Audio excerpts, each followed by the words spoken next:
you pointed out that there are people who don't have party designation or vote history because they've just registered. For example, in Florida, many of the voters who are newly registered are Hispanic voters, or a disproportionate number. Many of them didn't designate a party designation, and yet the anticipation is they didn't register to vote for Donald Trump. And you look at polling data of some of these newly registered voters from several states, and she has an edge of about 15 points. There are a number of signs in the early vote that suggest to me that she is on course to win. Will she win by exactly the margin Barack Obama did? No. It is true that I anticipate that African-American turnout won't be what it was in the last election, but I think Hispanic turnout is going to be higher. And so in a state like Florida, that's going to pick up the difference. I think she's going to get a higher percentage of college-educated women. That's going to help in the suburbs of Philadelphia, in the suburban areas in North Carolina. Right now, I think she is on track to win this election. I think Spicer's done a great job, but and the RNC in building something that they didn't have before. Is it enough to drag Donald Trump across the line and break the electoral lock? No, I don't think so.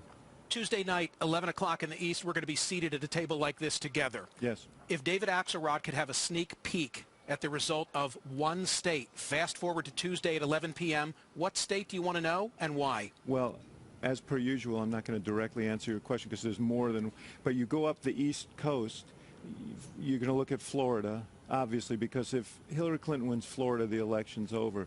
You move up the coast to North Carolina. If she wins North Carolina, I think the election is largely over. We will know the result of this election by the time we're done with the industrial Midwest. And Pennsylvania looms very, very large in that equation. I honestly think Donald Trump needs to win Pennsylvania.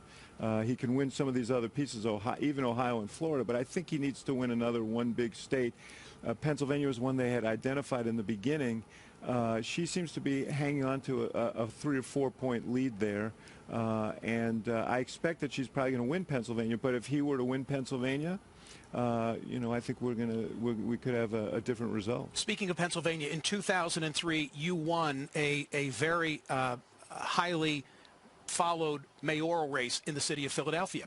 A month before the election, a bug, a listening device, was discovered in the mayor's office. You would think that would doom his candidacy. Yeah. As you wrote in your memoir, Believer, you said this was our problem. It was also our opportunity. Right. You turned it to your advantage. Right. Has she similarly played all the cards available to her with regard to Comey? Well, there's no doubt that the Comey intervention in the campaign has galvanized some Democratic voters, and I think that was part of I mean, that was the intent of hitting him so hard. Did they go hard enough? Yeah, I think so. I think, and they probably went a little bit too long, because ultimately they have to be focused on Trump in these final days, and you can see she's made that pivot. But there's no doubt that a lot of Democrats believe that this was an inappropriate intrusion on the part of the FBI director, and maybe in places like Philadelphia, voters there will be incensed enough to come out and vote. I think we have a map that we'll put up on the screen that shows where the candidates are traveling in these final 3 days. They're killing themselves, David. Yeah. To what purpose? To what end? It's all turnout. It's all turnout now. There's nothing else. I mean, they're making cases, but it's not a persuasion exercise now. It's a mobilization exercise, and that's where you see all these efforts going, and that's why I think you also see the rhetoric becoming white hot at the end of this campaign. I think you heard my commentary at the outset of the program. I'm worried about what's to come. I'm worried about what's to come regardless of who wins, but it seems like the battle lines have already been drawn with regard to her, where they're talking about not having a 9th Supreme Court justice, where they're talking about impeachment. She's not yet been. How much does David Axelrod worry about Wednesday? Very much, because I actually believe in this. My book's called Believer for a reason, and it's not about any political party. It's about our democracy. I think the greatest, the loser in this process has been democracy. Democracy and our institutions have taken a big hit in this campaign, and all this discussion of delegitimizing the vote, delegitimizing a newly elected president, perhaps